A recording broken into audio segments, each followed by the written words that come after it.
Donc, bonjour à toutes, bonjour à tous, bienvenue à cette première session cycle d'approfondissement sur le calme mental. 4 sessions pendant un mois, chaque semaine, tous les dimanches, de 9 h à 10 h 30. Donc, on a fait déjà ce premier cycle pendant le premier confinement, et puis Arnaud a eu l'idée de relancer ça pour le deuxième confinement, qui je pense est une bonne idée. Donc, on va aller un peu plus loin. Le premier, c'était sur le souffle. Et ce deuxième cycle, on va le faire sur la méditation de visualisation. Donc, c'est quelque chose qui est toujours dans le même champ d'action du calme mental, de la concentration, du placement de l'esprit, mais cette fois-ci avec un objet mental. Donc, on va voir comment ça se passe. On va aller très progressivement. On va commencer par étapes et chaque fois, on va ajouter des notions. Il y a toute une partie théorique. On va le voir pourquoi il y a une partie théorique et puis il y a tout l'aspect pratique. Donc, la session d'aujourd'hui, elle va se diviser comme cela. On va avoir déjà la présentation de la technique, la première partie de la technique, c'est-à-dire aujourd'hui on va parler de l'enthousiasme dans la méditation, qui est le premier des 4 moteurs qu'on va voir à travers ces 4 sessions. Il en existe d'autres, mais en tout cas c'est les principaux. Et puis la deuxième partie, ça va être tout l'aspect pratique de la visualisation. Donc on va commencer par la visualisation séquentielle, vous allez comprendre de quoi il s'agit. Et puis la semaine prochaine, on aura la visualisation générale. Séquentielle, on va d'une partie à une autre, on visualise un morceau, puis après, on essaie de visualiser sur l'ensemble. Hein.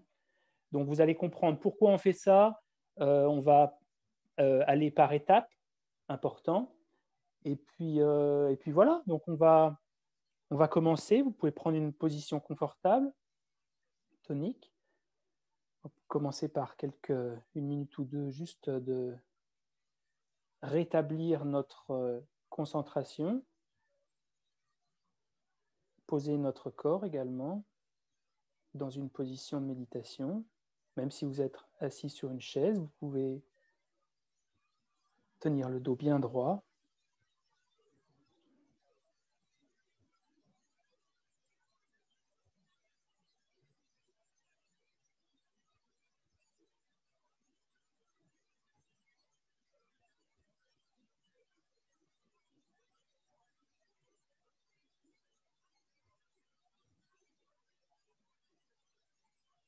Et on va juste prendre 3 grandes, profondes, lentes inspirations-expirations.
Et se focaliser pendant 1 minute sur le souffle, juste être conscient de l'inspiration et de l'expiration.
Alors, on va faire 2 choses pendant ces 4 séances. La première, c'est revoir ou voir, pour ceux qui ne l'ont jamais vu, la technique, comme elle était diffusée dans le bouddhisme tibétain pour développer le calme mental. Cette technique qu'on retrouve dans le Lamrim, si vous voulez avoir une explication beaucoup plus détaillée, beaucoup plus précise également, vous pouvez aller chercher dans le Lamrim de Lama Tsongkhapa, qui est une technique qui a été ramenée par Asanga dans certains de ses textes qui ont été émis par Maitreya. Donc c'est vraiment des textes très anciens et par Bouddha lui-même pour essayer d'amener l'esprit à se focaliser sur quelque chose. Et on va voir ce matin un petit peu pourquoi déjà il s'agit d'une technique. On va voir les obstacles qui font qu'on commence à méditer et qu'on arrête. On va voir qu'est-ce qui génère en nous, quels sont les leviers qui génèrent en nous la faculté à nous concentrer profondément. Et donc, on va parler de l'enthousiasme ce matin. Mais comme on fait des sessions sur la visualisation, j'ai pensé à, une fois n'est pas coutume, à préparer un petit visuel pour vous faire comprendre certaines des notions qui peuvent paraître abstraites quand il s'agit de l'esprit, mais quand on les voit de manière visuelle, ça peut aider également. Donc, voilà. Alors, voilà. Donc, ça, c'est la courbe d'enthousiasme, on peut dire. C'est ce qui arrive quand on commence à méditer. Ça, c'est le souffle. L'enthousiasme du souffle, quand on commence à méditer sur le souffle ou un autre objet de méditation, c'est ce qui arrive avant 5 secondes. Et ça, c'est l'enthousiasme du souffle après 10 secondes. C'est souvent ce qui arrive. Et ça, c'est l'enthousiasme de la machine à popcorn qu'on doit recevoir par Amazon ce soir. Voilà. Bon, on est dimanche, ça ne compte pas, il ne s'est sans doute pas livré, mais c'est très schématiquement ce qui arrive dans l'esprit quand on commence à méditer.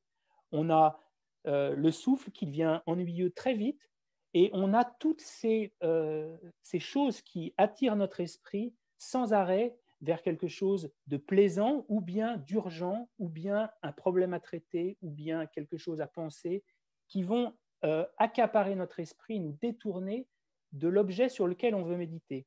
Pour méditer sur le calme mental, ce qu'on cherche à faire, c'est ramener l'esprit en un point. Or, toutes ces perturbations, elles vont nous extraire de notre concentration. Ramener à un autre style, on peut voir qu'à gauche, c'est le souffle qui très vite n'opère plus aucune forme d'excitation dans l'esprit, et à droite, la machine à popcorn qui est vraiment qui conserve, elle, son attrait. J'ai inversé cette courbe comme s'il s'agissait de vases communicantes. Imaginons que l'eau doive couler quelque part. Elle coule toujours vers le plus bas. Le plus bas ici, c'est ce qui nous attire le plus, c'est ce qui est plaisant. Donc, on voit que l'esprit qui est signifié par cette ampoule, il va se diriger naturellement vers la chose qui est la plus prioritaire, la plus intéressante ou la plus urgente ou la chose à traiter.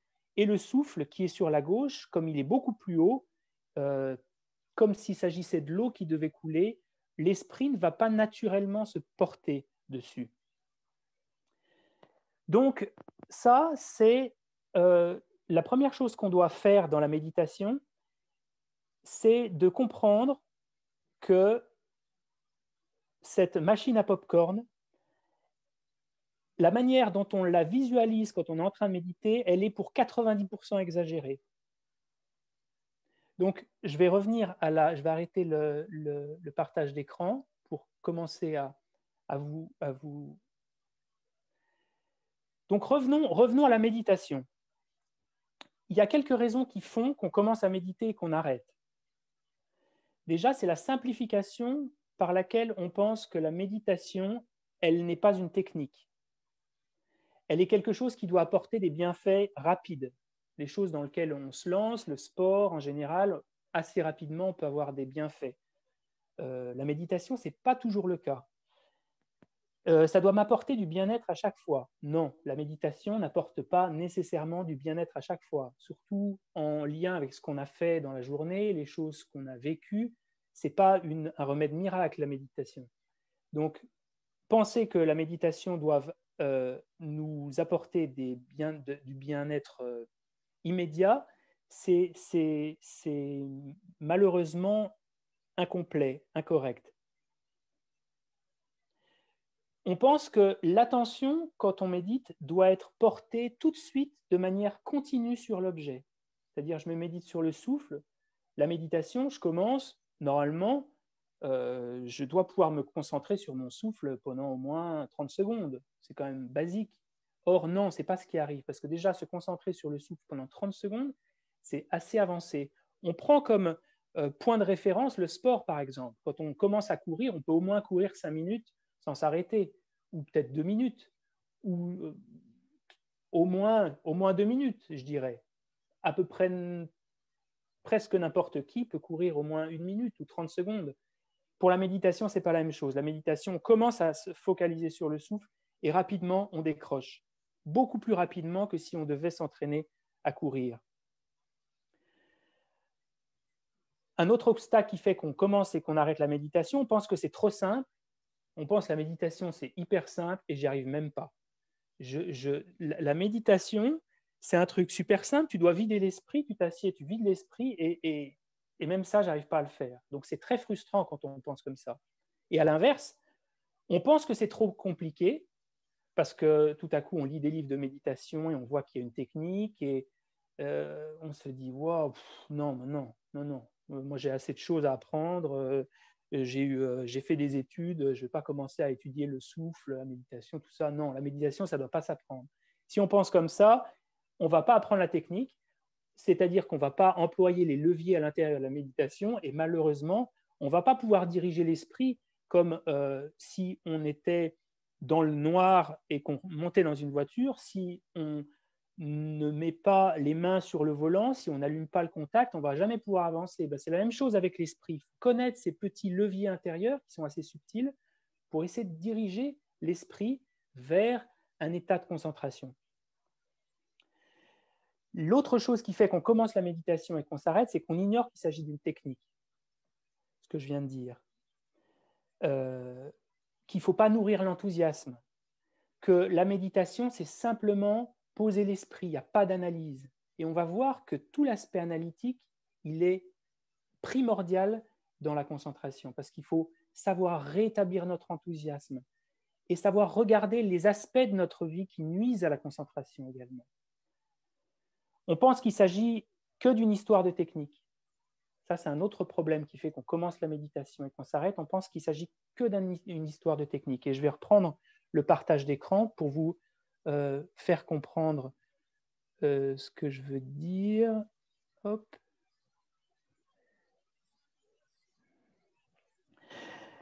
Donc, la première chose à faire, c'est essayer en nous, et ça va être un peu le sujet d'aujourd'hui, de rétablir l'enthousiasme. On voit que la concentration à gauche, on n'a pas du tout envie de se concentrer. Et à l'inverse, cette chose à droite, cette machine à popcorn, elle est complètement exagérée. C'est le principe même de certaines de nos perturbations mentales. On exagère les qualités de quelque chose. Cette chose, il faut absolument que je l'aie, il faut absolument que je la possède, ou il faut absolument que je m'en sépare, ou que je la rejette. Donc, avant même de méditer, avoir une relation, on pourrait dire, équilibrée avec ces choses de la vie de tous les jours, c'est déjà quelque chose qui va faire qu'on va pouvoir avoir un peu plus d'équilibre. Et vous allez voir comment ça se passe. Le bras, ici, c'est les actions du corps. À gauche, c'est le niveau d'intensité que nos actions physiques ont sur notre esprit. Donc, par exemple, toutes les actions que je fais avec attachement ou avec des émotions perturbatrices fortes ou avec beaucoup de colère, ces actions, si je passe à l'action physique, l'implication que ça va avoir sur mon esprit, sur mon calme mental, vont être énormes. Les actions du corps sont les plus puissantes. Ce qui fait sens. Si je pense à dire une parole dure à quelqu'un, ce n'est pas aussi fort que quand je vais lui taper dessus, par exemple. Donc, les actions physiques ont un potentiel de perturber la paix mentale qui est beaucoup plus fort que les actions verbales, par exemple. Les actions verbales, elles ont un potentiel qui est plus petit de perturber l'esprit. Mais si je parle de la machine à popcorn sans arrêt, déjà, je crée et je cristallise en moi l'attachement ou l'avidité par une forme de vérité verbale. Et à l'inverse, on a tout ce qui est de l'ordre de l'esprit qui, lui, est beaucoup plus petit, en fait. Donc, tout ça pour dire que ce que la méditation change ou permet, c'est simplement ce qu'on voit en rouge ici. La méditation, elle peut agir que là-dessus, elle peut agir que sur une fraction de notre paix mentale. Elle peut agir que sur cette fraction-là. Donc vous allez me dire, mais comment on arrive à faire qu'on puisse réduire ces éléments également? Parce que tant qu'on aura ces choses impérieuses dans l'esprit, elles vont nous réveiller de notre méditation, elles vont nous distraire. Il ne s'agit pas seulement de penser que la méditation, c'est juste une technique et que sans égard pour la manière dont je vis, la manière dont je me comporte, tout ce que j'ai fait dans la journée, il suffit juste d'appuyer sur les boutons de la technique et je vais immédiatement pouvoir me concentrer pendant 30 minutes sans aucune perturbation. Ça ne fonctionne pas comme ça. Pour que la méditation soit efficace, il faut qu'on agisse également sur ces éléments qu'on voit en orange. Chose sur laquelle la méditation est trop faible. La méditation, c'est quelque chose de subtil, c'est quelque chose qui vient affiner l'esprit une fois qu'il a déjà été suffisamment calmé. Et ce qui calme les gros éléments du corps et de l'esprit, c'est simplement qu'est-ce qu'on fait de la journée, vers quoi on porte l'esprit, qu'est-ce qu'on dit, quel est notre mode de vie, est-ce qu'on est totalement distrait, est-ce que physiquement on est distrait, est-ce qu'on a des actions violentes, est-ce qu'on a des paroles violentes. Tout ça, c'est les préliminaires à la concentration et c'est indispensable. C'est indispensable. La méditation, malheureusement, aujourd'hui, passe pour être quelque chose de miracle, mais ça n'est absolument pas une solution miracle. Elle est puissante que si on agit préalablement sur ces choses qui sont les plus importantes. C'est notre mode de vie, qu'est-ce qu'on fait, comment on agit, comment on parle. Et ça, ce qu'on voit en bas, c'est l'entraînement de la concentration, et ce qu'on voit au-dessus, c'est l'entraînement de l'éthique, l'entraînement de la discipline éthique. L'entraînement de la discipline éthique qui fait que l'esprit va pouvoir se calmer déjà. Parce qu'on le voit, on a des journées très actives, on a des journées très actives, on fait beaucoup de choses, et puis on arrive sur le coussin de méditation et tout à coup, oh là là, on n'y arrive pas, on a trop de choses dans l'esprit. Et c'est normal.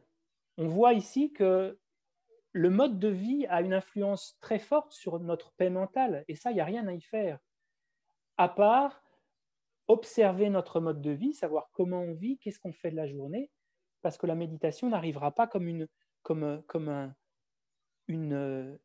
solution clé en main, une solution isolée de la voie complète. Et on parle en général des 3 entraînements supérieurs, l'entraînement, la discipline éthique, qui va faire qu'un esprit distrait va perdre ses distractions, l'entraînement de la concentration, qui va faire qu'un esprit déséquilibré, dans le sens d'équilibre mental, hein, pas de folie, un esprit déséquilibré va s'équilibrer, c'est-à-dire qu'il va vraiment atteindre une forme d'équilibre concentré. Et puis, le 3e entraînement, c'est l'entraînement à la sagesse discriminante ou à la conscience discriminante qui permet de comprendre en profondeur. La première, discipline éthique, elle enlève les distractions. La deuxième, elle pacifie l'esprit. Et la troisième, elle libère l'esprit. Donc c'est vraiment du plus grossier au plus subtil. Pensez qu'il n'y a que la concentration, il s'agit juste de s'asseoir sur le coussin. C'est un peu comme si on voulait arrêter une coulée de boue avec une boule à thé, par exemple. Non, la boule à thé, elle vient filtrer les derniers éléments, elle vient parfaire la qualité de l'attention. Mais pour arrêter une coulée de boue, il faut un barrage, il faut quelque chose de fort. Et ça, c'est tout le travail de la discipline éthique. Tout ça pour cadrer vraiment cette méditation dans un tout qui est une voie spirituelle, qui est le développement spirituel dans sa globalité. La méditation ne vient pas comme une solution isolée. Ça, je voulais le dire parce que je pense que ce serait inexact de présenter la méditation. Vous allez vous asseoir, vous allez avoir des expériences incroyables, votre esprit va se calmer pendant 1 heure. Non, je vois souvent que les gens commencent la méditation et qu'ils arrêtent parce que, pour diverses raisons, mais aussi parce que on manque à rétablir notre enthousiasme aussi. Donc,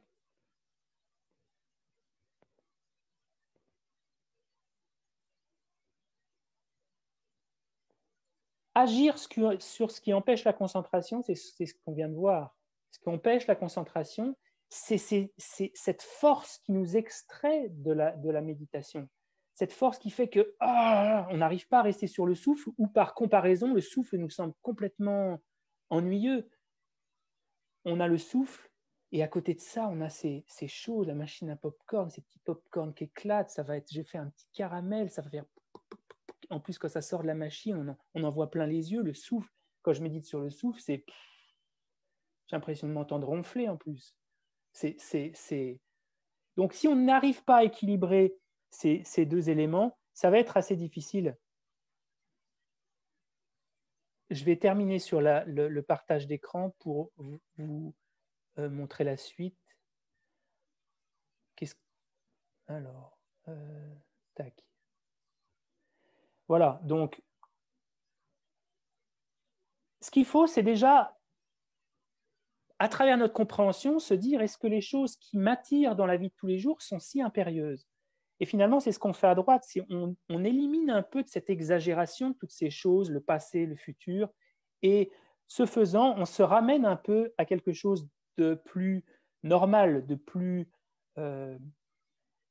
équilibré. Maintenant, ce qu'il faut, c'est qu'on passe de cette notion du souffle comme étant quelque chose d'ennuyeux à tout ce que ça peut nous permettre. Et ça, c'est vraiment important. Les deux prérequis de la concentration, c'est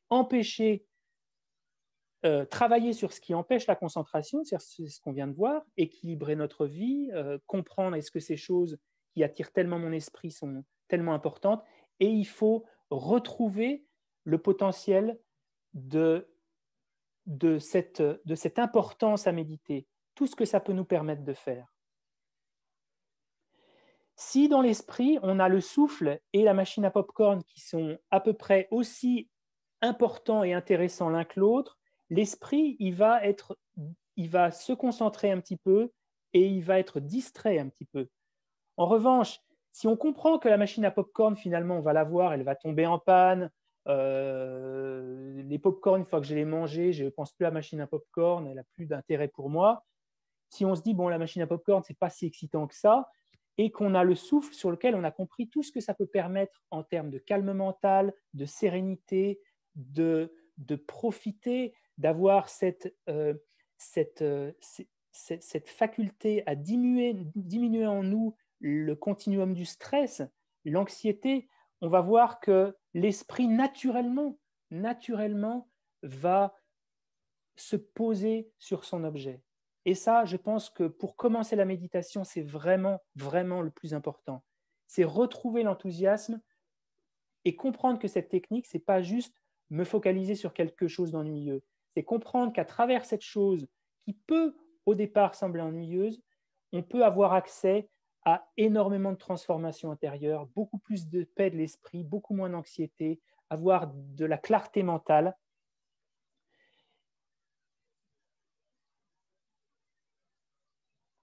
Donc, qu'est-ce qui arrive? Une fois qu'on médite, qu'on a de l'enthousiasme, je vais vous présenter très rapidement les étapes et puis après, on va commencer l'étape pratique sur la visualisation. Donc, au départ, on commence à établir notre motivation. on calme un petit peu les perturbations mentales fortes dans la vie à travers une discipline éthique, à savoir à travers une vie équilibrée.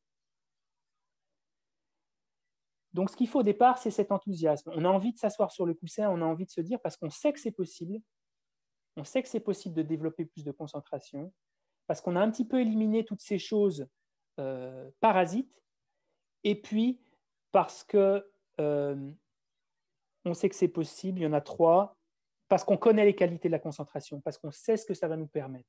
Ça, c'est les 3 manières d'établir la motivation. Donc, je peux les répéter. Le premier, c'est comprendre les qualités de la concentration, savoir que c'est possible, on peut le faire en s'entraînant, en se familiarisant, en observant les étapes. Et la troisième, c'est considérer ce qui empêche le calme mental, travailler sur ce qui empêche la clarté mentale. Donc, ce qui arrive, c'est qu'on s'assoit sur le coussin et on a de l'enthousiasme.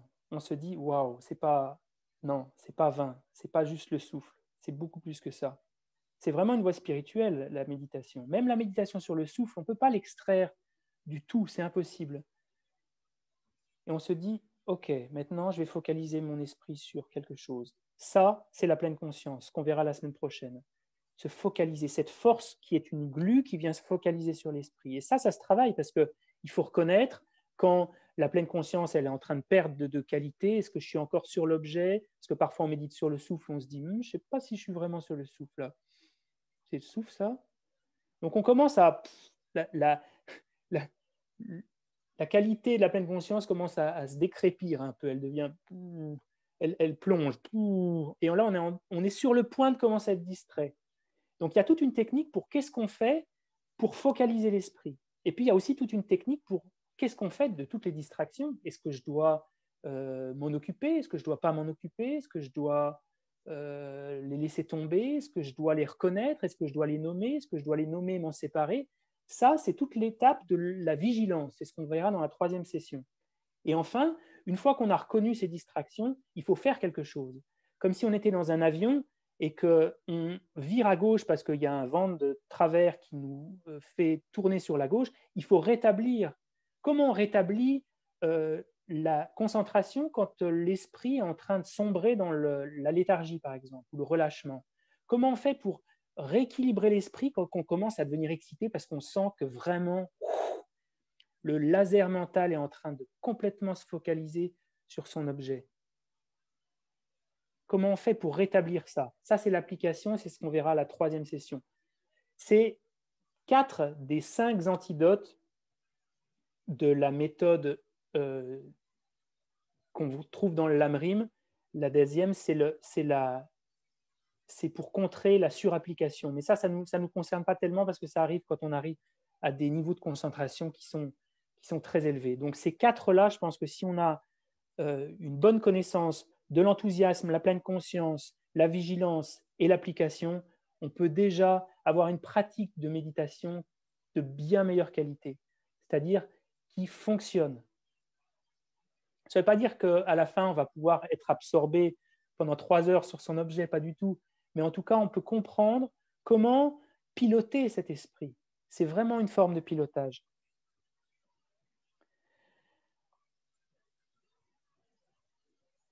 Quand toutes les circonstances et l'environnement, tout ce qu'on voit de la discipline éthique a suffisamment été travaillé, suffisamment été élaboré, on a une conscience de ce qu'on dit, on n'a plus de paroles blessantes, plus de paroles offensives, on a vraiment une discipline éthique forte qui fait que toutes ces distractions perdent de leur force immense, alors la concentration, elle va éliminer le reste.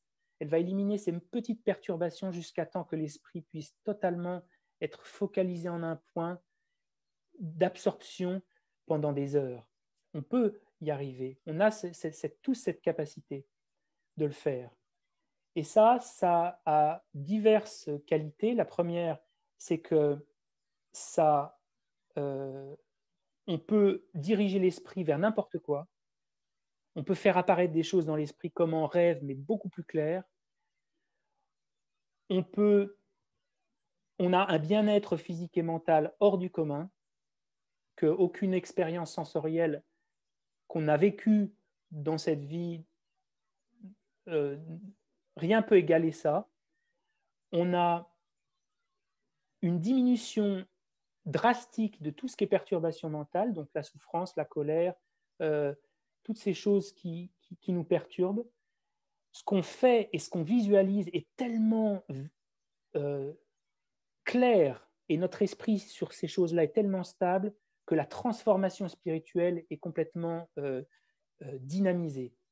Et puis enfin, sur cette base-là, on peut comprendre la nature de la réalité, on peut développer des pouvoirs de sensibilité extraordinaires.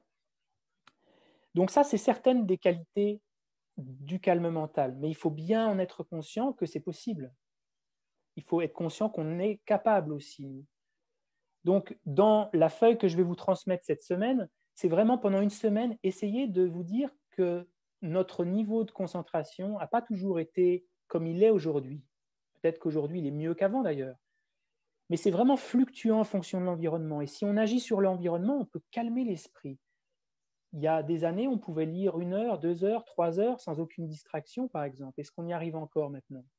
Ce n'est pas parce que l'état de l'esprit a dégénéré, c'est que les conditions extérieures, les distractions sont tellement plus présentes aujourd'hui que pour soutenir notre attention sans discontinuité sur un objet, aujourd'hui, c'est beaucoup plus difficile. Et tout ça, c'est de l'environnement. Si on agit sur l'environnement, on peut déjà créer des causes à la concentration. Donc, comprendre que c'est possible et puis travailler à se dire, voilà, qu'est-ce qui est important vraiment? Quand je suis concentré, quand je suis là, déjà pour simplement ma famille, moi-même, mon stress, être là, prendre des décisions en conscience. Donc tout ce travail de l'enthousiasme, c'est le travail sur lequel on va pouvoir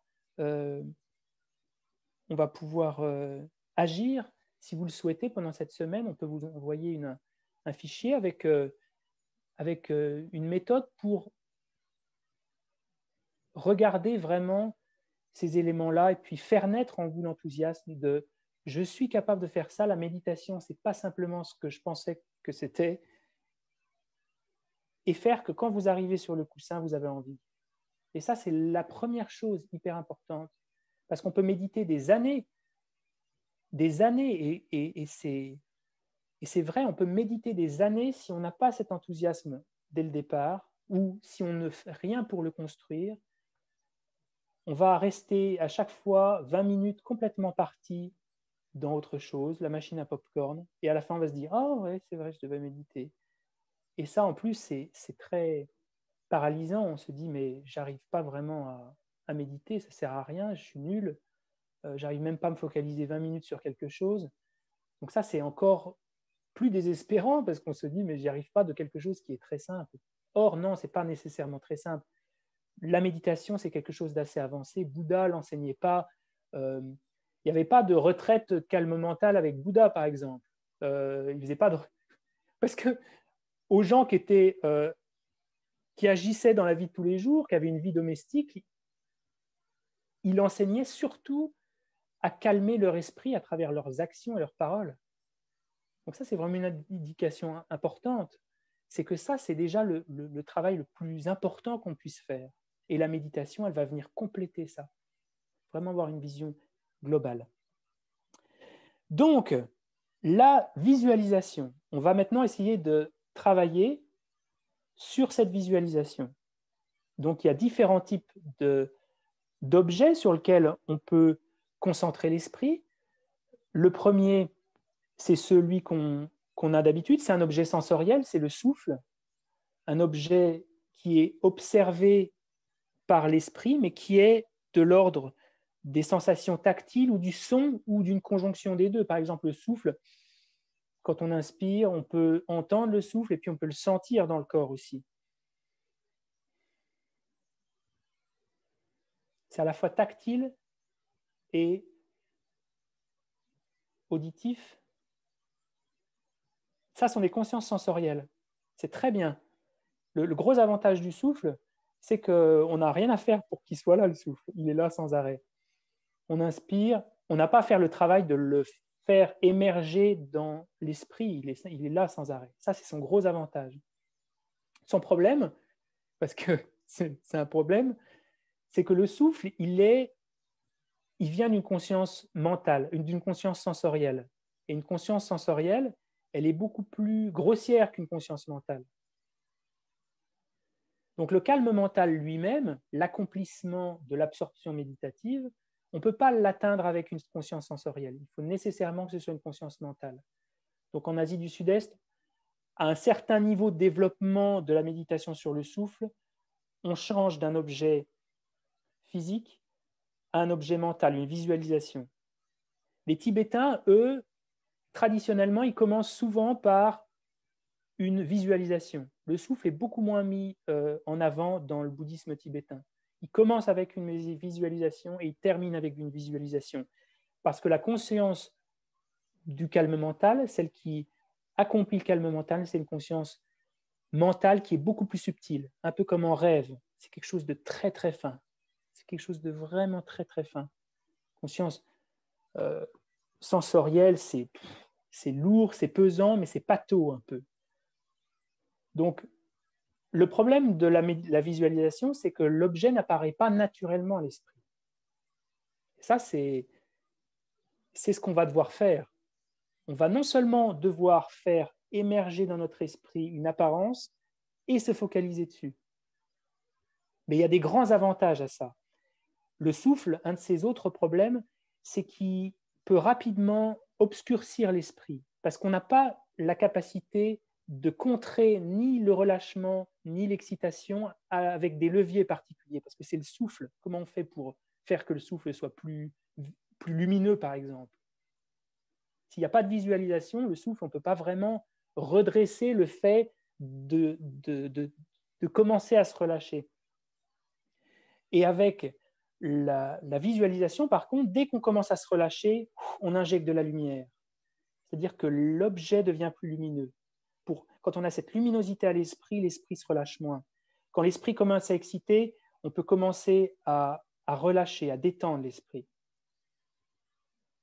Donc on a beaucoup plus la faculté d'aller loin avec une visualisation. Quelque chose de beaucoup plus puissant. Et c'est ce qu'on va faire maintenant.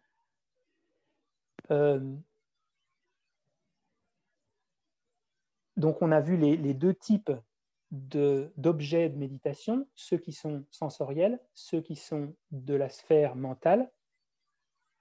Alors vous allez me dire, oui, mais moi j'ai jamais fait ça. Comment on fait pour visualiser comment ça se passe? Mais on le fait tous, à commencer par les rêves. Et c'est là où on se dit, waouh, c'est vrai, on a tous une capacité à rêver. Alors certains d'entre vous penseront, ah oui, mais moi je ne me souviens jamais de mes rêves, je ne dois pas rêver. Non, ça c'est un entraînement. Si tous les matins vous preniez un petit peu de temps pour vous souvenir de vos rêves, vous verrez qu'après un certain temps, vous vous en souviendriez. On a tous cette faculté à inventer un monde en une fraction de seconde dans l'esprit. Tous cette faculté-là. Mais la conscience du rêve, c'est une conscience qui est elle-même suffisamment subtile pour avoir cette apparence-là. Il faut que la conscience soit suffisamment subtile pour avoir cette apparence-là. Les consciences grossières, elles n'ont pas la faculté de visualiser aussi bien. Donc on visualise tous et on va faire des tests, par exemple. Ça, c'est pendant le sommeil, mais on imagine tous quelque chose. Si tout à coup je vous dis, imaginez une voiture. OK. Bon, je pense que tout le monde a eu une image, mais ça ressemble à quoi? Ce n'est pas vraiment la voiture, c'est quelque chose qui a lieu dans l'esprit. Ce n'est pas toujours très clair. Parfois, c'est juste une partie de la voiture, parfois, c'est juste un morceau de couleur, une portière plus une porte. Parfois, la voiture, elle change, elle était rouge, elle devient verte. C'était une Chrysler, ça devient une Fiat. Mais dès que on essaye, on peut visualiser le visage de votre maman, par exemple. Ok, on peut quasiment tous, en un clin d'œil, visualiser quelque chose. Ce qu'il faut maintenant, c'est stabiliser ça et pouvoir se focaliser dessus. Il n'y a rien que ça dans la méditation de calme mental sur la visualisation, c'est faire naître à nouveau ça et se focaliser dessus. Mais on va voir, il y a des petites trouvailles. Les grands maîtres sont allés bien dans les détails pour nous aider à faire ça. On peut faire d'autres essais. On peut essayer de visualiser un arbre.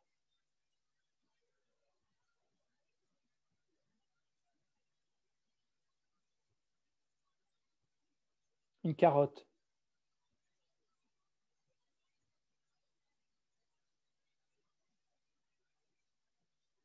Une chaussure.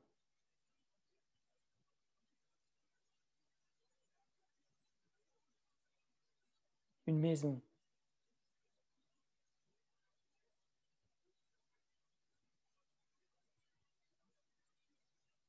Un poireau.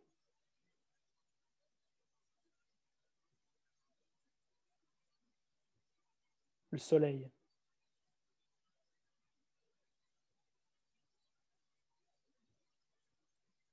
Alors essayez, quand vous visualisez, de vous demander, mais qu'est-ce que c'est qu'une visualisation? Parce que c'est assez curieux quand même, hein. Parce qu'on peut visualiser une forme visuelle, c'est ce qu'on fait là, mais on peut visualiser une odeur, on peut visualiser un son, on peut visualiser un goût même. C'est très curieux parce qu'on n'est pas en face de ce goût-là, on n'est pas en face de cette chose, nos yeux ne l'aperçoivent pas, cette chose-là. Et pourtant, cette chose se reproduit imparfaitement dans l'esprit, mais quand même, il y a une forme de reproduction dans l'esprit. Un avion.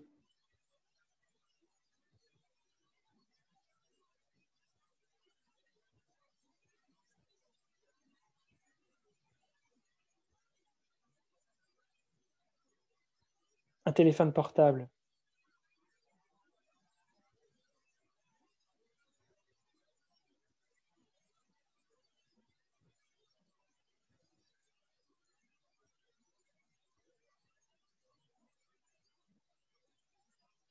Un oiseau.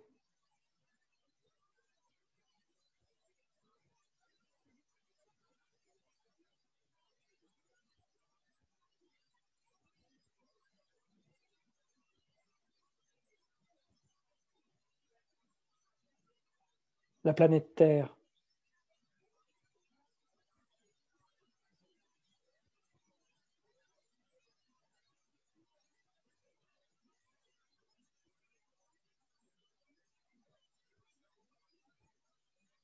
Une route.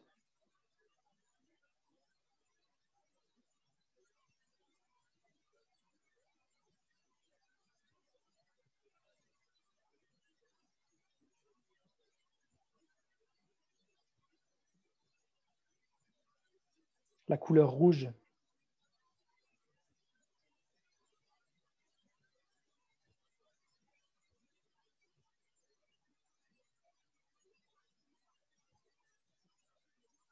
Une personne qui crie.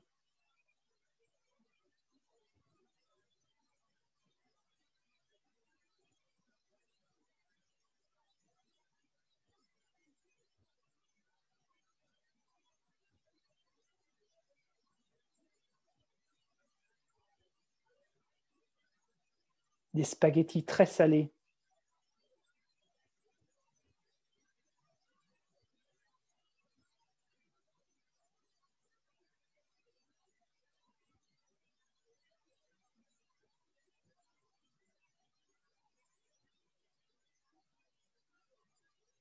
Une forêt.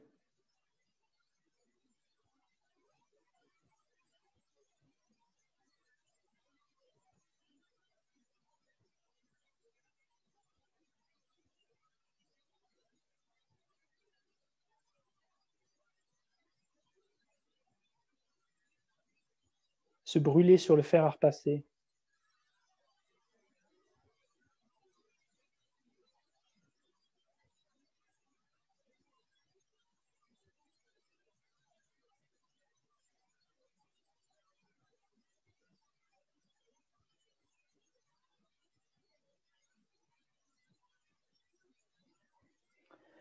Donc on voit que l'esprit a une faculté à faire apparaître des choses. Alors essayons de ne pas penser qu'il faille que ces choses-là soient extraordinairement claires.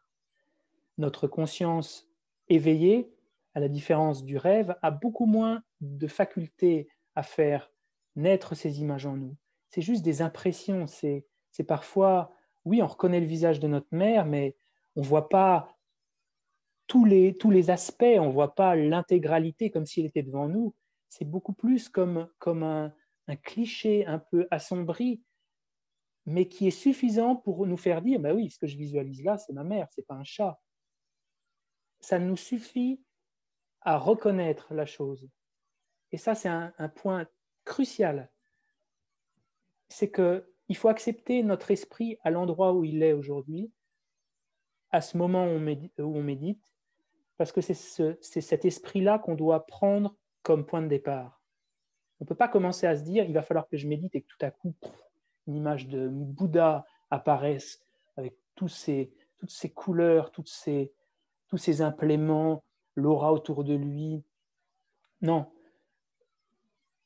La conscience des rêves peut le faire en un instant, mais nous, on n'a pas cette subtilité de conscience à l'état éveillé quand on médite. Donc, on doit passer par quelque chose de beaucoup plus grossier.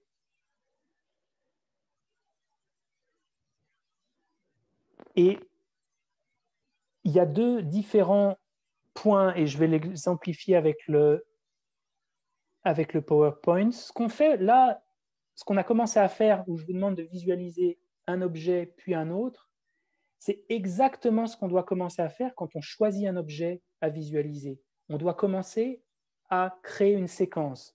Alors, j'ai préparé pour vous un petit exemple pour vous montrer à quoi ça ressemble.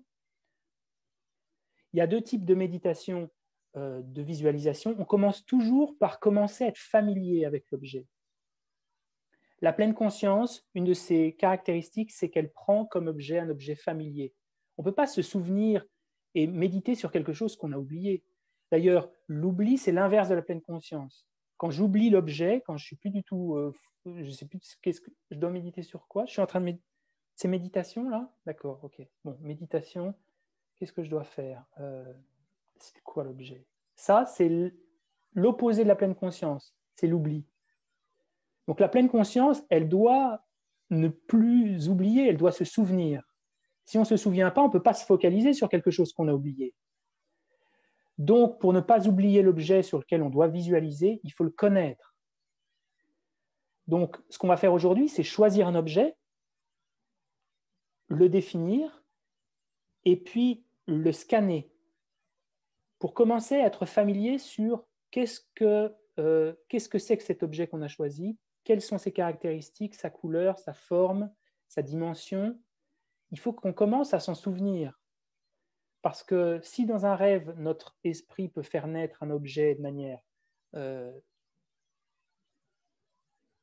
spontanée, nous, il va falloir qu'on fonctionne par étapes, il va falloir qu'on le crée comme un potier, par étapes. Donc, première chose, on doit scanner cet objet pour commencer à être familier avec cet objet, pour ne plus l'oublier. Et toutes les techniques qui vont aider à la familiarisation sont bonnes. Au Tibet, on développe souvent le calme mental en prenant l'image d'un Bouddha. Ce qui est encouragé, c'est de dessiner un Bouddha pour connaître la couleur, la forme.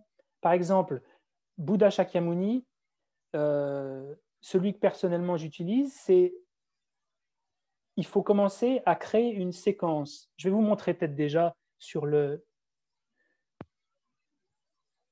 à quoi ça ressemble. Donc, mettons qu'on veut on veut se focaliser sur une poule, c'est notre objet. Il n'y a pas de mauvais objets. Hein. Bon, les objets qui sont inspirants sont quand même mieux parce qu'on va y passer pas mal de temps. Mais si on pense qu'une poule, c'est inspirant, alors on peut se focaliser sur une poule. Au Tibet, il y a une histoire connue qui fait qu'un méditant, lui, s'est à méditer sur une corne de yak. Donc, pourquoi pas? Donc, la poule, voilà à quoi elle ressemble. C'est ce qu'on devrait, à la fin de la pratique, réussir à avoir dans l'esprit une poule qui est aussi claire que ça. Quand on atteint le calme mental, on arrive à rester sur cette poule pendant des heures. Mais avant ça, la poule, il faut commencer par la scanner. Donc, on va commencer par la tête, on va scanner, voilà, son tour. Oui, elle a une patte de ce côté-là. Ensuite, elle a une deuxième patte. On scanne d'une partie à l'autre pour se familiariser avec l'objet. en séquence. Voilà, ça c'est ses plumes derrière. Elle a des plumes qui sont un peu plus noires foncées. Maintenant, elle a le dos qui revient comme ça. OK, je reviens sur le bec. Donc, ce qu'on fait dans l'image d'un Bouddha, c'est à peu près la même chose. On fait une routine, c'est-à-dire on commence par un endroit et puis on essaie vraiment de se familiariser sur le même parcours. Moi, je commence par le pied droit, le pied droit qui est posé sur le pied gauche, qui est couleur dorée, le pied gauche ensuite qui est posé sous le pied droit, sa robe, on la visualise avec du rouge écarlate et des passementeries dorées qui arrivent jusque-là avec un nœud doré, sa peau qui est couleur dorée avec 3 plis. Ensuite, je visualise la main qui touche c'est la main droite qui touche le sol, la position des doigts. Donc on fait vraiment, on répète ça pour s'en souvenir. Le pli au niveau d'ici, sa robe qui arrive juste ici, alors que de l'autre côté, elle arrive jusqu'à sa main, qui porte un bol. Le bol, il est noir avec des ornementations guirlandes. Et à l'intérieur, il y a du nectar, la couleur du nectar. Puis, je passe au cou, le cou, la tête assez ronde, les lobes des oreilles dorées. Ensuite, la couleur des lèvres, la forme des lèvres, le nez, les yeux légèrement fermés, le troisième œil, la forme du crâne. Ensuite, les différentes formes de cheveux qui sont retournés les uns sur les autres de bleu, le l'Ushnishta, on appelle ça comme ça, avec le petit point doré au sommet, l'aura de la sagesse en vert avec orné de rose. Ensuite, le grand aura avec toutes ces raies de lumière de 2 différents types, puis ensuite tous les joyaux qui sont à l'intérieur de flammes. Et donc voilà, on passe de ça, de l'un à l'autre, et on fait un circuit pour mémoriser. On commence par ça dans la méditation. C'est ce qu'on va faire cette semaine. On passe de l'un à l'autre. On les visualise en séquence. Puis, une fois qu'on commence à bien se les remémorer, on peut aller un peu plus vite. OK, donc ça, le pied, et puis commencer à avoir une vision d'ensemble, à reconstruire un tout. Et ce qu'on verra la prochaine fois, c'est une fois qu'on s'est habitué à ça, après, on peut commencer à avoir une vision d'ensemble. Parce que le but, ce n'est pas de continuer à scanner. Le but, c'est à un moment, il faut s'arrêter, il faut voir une vision d'ensemble. Le calme mental, c'est une vision en un point. Donc, on visualise la totalité. Mais qu'est-ce qui arrive quand on visualise la totalité? Je vais vous montrer. Quand on visualise la totalité, alors, voilà. Ce qui arrive, c'est que la poule, elle peut devenir très claire quand on visualise par partie. Quand on visualise, je visualise son bec, et on l'a vu tout à l'heure, quand on visualise juste une seconde, quand on visualise une voiture, on peut avoir une image très claire. Mais si on devait essayer d'étendre cette appréhension de l'objet, ben, l'objet va commencer à disparaître. Donc, ce qui arrive, c'est qu'on médite par séquence, et dès qu'on essaie de visualiser le tout, ben, le tout, il devient très, très vague. Il devient un peu comme ça. La poule, elle devient un peu comme ça. Au départ, la poule, elle est beaucoup plus claire que ça, mais quand on visualise sur le tout, la poule, elle apparaît de manière comme une silhouette, très vague. Mais ça, on verra la fois prochaine qu'il faut l'accepter. On doit commencer avec ça. Il ne faut pas essayer de vouloir que la poule, elle apparaisse tout de suite. En revanche, si la poule, elle apparaît comme ça au départ, c'est peut-être qu'il faut reprendre le scan. C'est peut-être qu'il faut reprendre la visualisation séquentielle. D'accord? Donc, on va arrêter le live. Merci pour ceux qui ont suivi le live. Vous pouvez nous rejoindre la semaine prochaine. Voilà, si ça vous intéresse.